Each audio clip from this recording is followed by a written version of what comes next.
need to talk about this story, and I feel like, you know, a lot of us who went through it before feeling the same.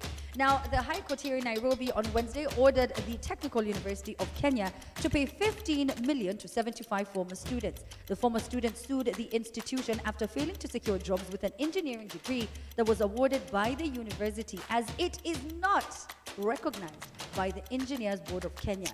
And I think if we're to be compensated, and we started talking about it now, do you feel like what? Yeah, that's not enough. Like if you're going to do reparation for someone who spent a whole 4 years or more in an institution trying to get a degree, giving them this, I think, 15 million? 15 million to divide by 75 people. Yeah, that's nothing. They were happy they got something, but you know, if you think about how much you go through when you're going through campus, apart from just the education bit, the emotional, psychological involvement, everything that goes on in your head when you're going through. Even just the time. Even the time. Even the time. I'm sure most university students would not care about the time when they are that age, but when you're this age now, it's a good thing that the court also ordered that they be enlisted in the graduation list that is upcoming. That is so amazing. Yeah. And that for me was a happy story, because I was, you know, when I started reading the story, I was wondering, so is it all for naught? Do they have to start again?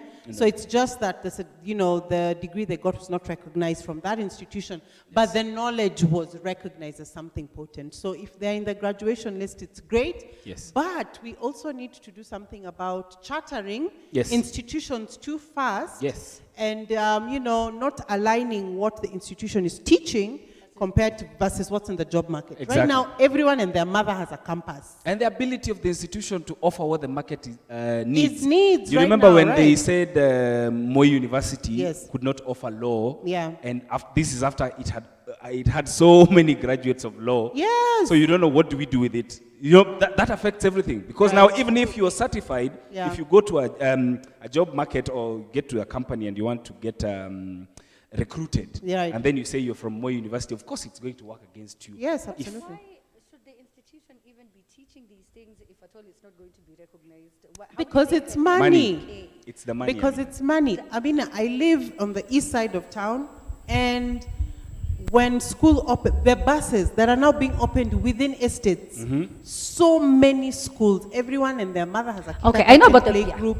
So now, moving, it's not only for primary education, also tertiary education. It's very lucrative to have your own college. So should it be your responsibility as the student who wants to register? To do due diligence, yes. Wow. No, I don't think so. I think it should be the ministry. I should research. I think the ministry should protect. Of That's course, what we cannot take away your responsibility as a person to do your research. Right. But the ministry should also, because you're paying school fees, Yeah. and this institution knows they are not certified to offer the course you're taking, Right. and yet they're still offering it anyway, Yeah. and they're taking your money anyway. So I think it is the ministry that should go around, you know, the way KEBS and everyone else goes around certifying everything. They should do that with education. Yeah. And you should, I feel like definitely all of these boards should make it their business as well. Right. To question why are you teaching this and Exactly. you're not going to be recognized by us. Exactly. That way, if they flag it and they like release all these lists saying this university and this university and this university is not recognized if they teach 1, 2, 3, 4, then at least even you are aware. Yeah. Yes. But come on, Cindy, I mean, I don't know who this is who is going to say, see, USIU has said they offer this. Let me go and check if indeed they do. There's also something institutions are doing real quick, where they are splitting courses into many units so that you can pay more through college. Yeah. I think that's something that should be checked on too.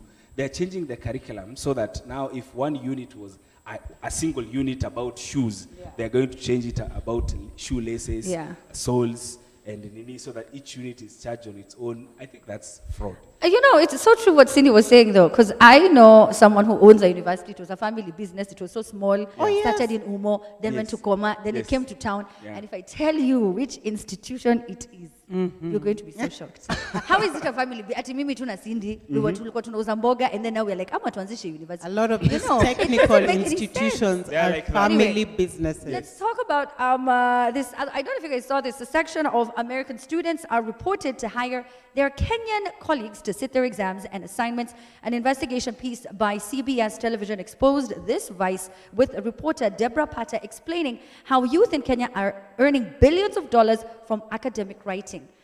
I didn't feel bad, but let me just, Cindy. I also didn't feel bad. Make that money. Right? Make that mullah, buy that ndula. That's what I think. If somebody does not want to study abroad, they don't want to put in, you know, the necessary faculties to pass, if we are smart and we can make money from it, that's good. The only thing I didn't like about the expose is expose the cheats as well. Why are you exposing us who are trying to make an income, making us look bad? Here. Yes, we are the smart ones. I mean, we are the ones. Why not go and expose the ones who are cheating? Real quick, before you comment, I want you to take a look at the story first, and then we can get back and discuss some more. All right. Work for himself and other writers. The American student pays between $20 to $50 a page. The account owner, like William, takes a 75% cut. The Kenyan writer can earn as little as $5 a page. So the first one is the Kenyans are often given the American students' college login details so they can complete assignments and access the university library. They showed us some of these, and we were able to verify that these were indeed students enrolled at US universities. Joanne is doing entire courses for some students. You know, give me an example of some of the names of the Okay, now first thing that came to my mind was, how is it that we have to undergo so many tests to get some of these jobs, and yet you're the one sitting? You know, I mean, maybe I don't know what you guys were saying, but this thing is ethically wrong. What is being done there? There are so many forms of online writing that is being done out there. People are doing article writing, people are doing research writing, people are doing every sort of edit writing, whatever it is people are doing out there. But academic writing specifically, it is cheating. You are sitting exams for someone else. You are empowering, you're creating employment. You are not creating employment. This is what I say all the time, that when people decide to build markets along roads, and then they do it for 15 years or they do it for 6 months, and then when finally the city council comes to bomoa those vibandas, people are like, no, but these guys are you are making your money illegally. Toka ko barabara. Then put proper structures in place so that people can I know, I'm very aware that most of people who make money in this manner are university students. And who don't have employment. It is not just true, university students. It is not just university students. Yes. There are very many teachers who've also quit their jobs. So exactly, so that they can do. That's why I'm saying, Amina, there are so many people who are doing online writing the legal way, like those who work with the search engines and what have you, those other ones. But academic writing, where you're sitting, someone is sending you their paper and you're doing the research work for them, and then you're sitting. Kwanza, the most interesting bit was when someone was asked to dump the assignment down so that he can fit the particular Because we're just so smart, and that is my worry. Yeah. I feel that it is an 844 thing. Yeah. CBC. Near Kegwere, my friend. The graduates of CBC.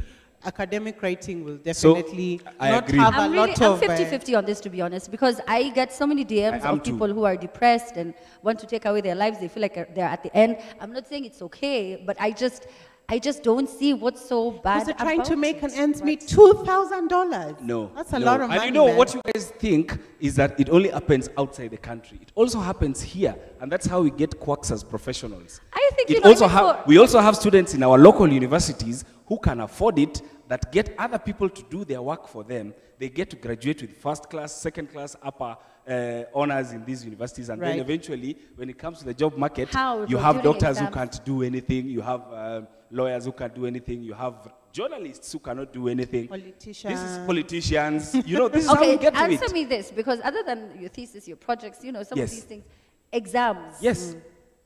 I don't know, but then our school was different. People sit in for people during exams. You sit in. Because in some schools, if you're many, like I remember, because I went to Moi University, at any time in the lecture theatre, we'd be about 1,000 students.